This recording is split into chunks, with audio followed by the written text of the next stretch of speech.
So I was giving the honor to have an opening speech today. I thought of it, how to do it, and I'm just going to talk about general stuff because I don't want to go into details that you're going to hear later on. So not to repeat over and over again, but I will repeat some of the stuff, or maybe most of the stuff that you hear every day because you're involved in the mining issues on European scale. So welcome everybody to this final conference of UNEXMIN project, a great project that delivered something tangible, and you will see later on the simulation of it, just in the pool next to it, right? I hope you brought your swimming suits with you, because otherwise you won't be able to participate. Only if you have your goggles and swimming suit you'll be allowed to go into the simulation area. So, let's start. We know that every development brings challenges to humanity, and these challenges are big because the development can be either good, can go into the wrong direction, or it can go in the right direction. So I found this cartoon, you probably remember it from the 70s when I was a little kid, which gave me some thoughts. Where are we going nowadays? And the question is, were the guys right to consider whether the development, in this case of wheel, is something good or bad for the society? So let's see how that develops. I'm going to talk about why. You know, most of you, the reasons why, but let's just recapitulate that. And then how and where. How and where are connected to the UNEXMIN project. Of course, why is the reason why the UNEXMIN project has been funded in the first place. So why? We know that Europe historically has a long mining tradition. Probably we can say that mining started in Europe in ancient days. And because of that, European industry is heavily dependent upon the raw materials. People are not aware of that. We are. Unfortunately, we are preaching to the choir every day, but the wider society doesn't know that. So that's a big challenge. And if we look at the mining regions from the end of 19th century or the middle of 19th century until today, we see that Europe was far advanced in mining raw materials in the older age, but its importance has decreased through the centuries, which is fine. I would say which would be fine if we wouldn't have the industry on the other side that still needed the raw materials. If the industry would find alternative sources, then that would be okay, but unfortunately it hasn't. So the challenge for Europe is, where do we get those raw materials? How do we find them? And the European Commission has almost more than 10 years ago started to address the issue by trying to list the critical raw materials. The irony is that the list is becoming longer, not shorter, which is not good. In my opinion, it should be the opposite. But the fact is still that European industry needs raw materials, and approximately 1 million people depend on it indirectly. Directly, it's about, with the mining industry, it's about 20,000, something like that. But indirectly, 1 million people. As I said, the European Commission has started to tackle this issue, but on a general scale, Europe is doing too little in this direction. We are tackling the problem too slowly. Other countries, other continents are bypassing us. China is far advanced in this. The States have their own policy, and also other larger societies or countries.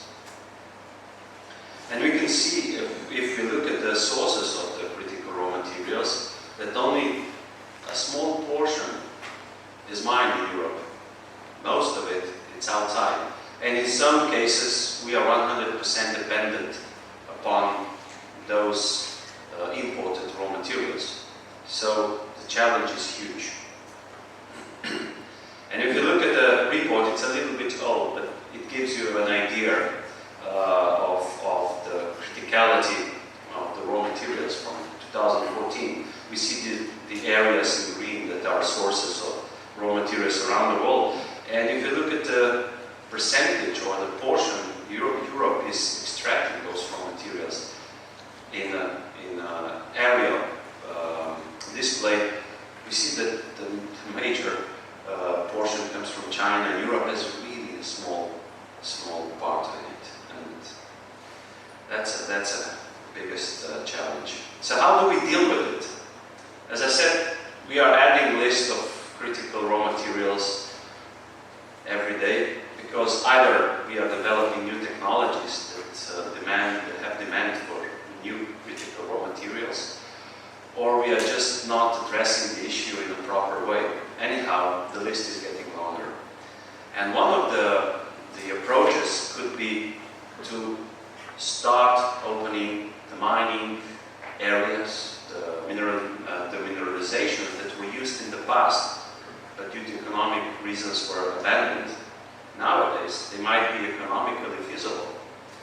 So one of the solutions is, and that's the goal, that was the goal of UNEXMIN project, is to try to address the flooded or partially flooded mines in Europe, and to try to assess the mineral potential in them by using the novel technology. So we probably can say that we have two tiers of a project. One is to develop the database on what is there, and the other one is to develop a tool that will help us mine, or at least prospect, how that mineralization could help us solve the criticality issues. So within the UNEXMIN project, we got information from 24 countries and on the flooded and partially flooded mines. And despite the fact that we are addressing this issue within UNEXMIN, you can still see that in the red, I don't know how good it's seen on the screen, but in the red, those elements are not available in Europe, or are available in really scarce amounts. While UNEXMIN database covers the bluish circled elements, which is at least to some extent satisfactory. So the other part, as I said, was developing the tool. I won't go into details because you're going to hear about the robot a lot today. You're going to see it in live demonstration, simulation. So just to give you an idea what you can expect later on. Going back to the database on flooded mines, just yesterday or a couple of days before, colleagues from the Belgian Geological Survey informed me that now we have actually 11,000 mines in the database. So the database is much better when the mines from France and Spain were added just recently. So this number is a bit old and obsolete, and we have a better information now. So this is just the general presentation where those mines are, and you can add additional 3,000 from France and Spain. So just for the conclusion, going back to the first slide.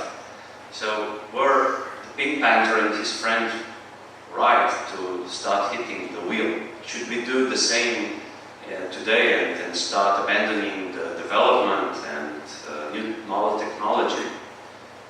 And do they represent a threat to our society? I mean, we are hearing news on how the planet is being devastated and there's no planet B.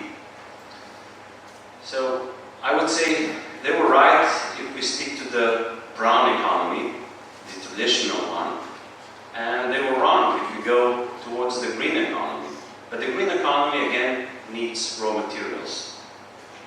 And here, the question is which path we will choose. We know, those that we are here, which path we have to choose, but the society, I don't think they are much aware of or realize how much we need mining in Europe and that we need those raw materials. So thank you, enjoy the UNEXMIN conference, and as I said, prepare your swimming suit because you have to dive with the robots later on. Thank you.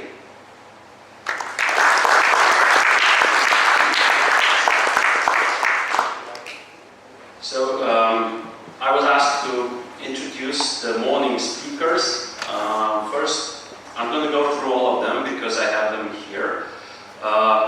Daniel, just please give me a minute. So the first one is going to be Daniel Cios from DG Growth, and he's going to talk on European policy context. Then followed by Marcin Sadowski, EASME. His topic is going to be aim of the call of proposal. And then after the coffee break, we'll have Helmut Mischko from Technical University of Freiberg on future exploration in mining. And Norbert Zeidon, he's going to talk on the project UNEXMIN. He's the coordinator of the project and the outcomes. And then at the end, we're going to hear from Claudio Rossi about the new project that I sort of call it the upgrade of UNEXMIN, which is robo-miners.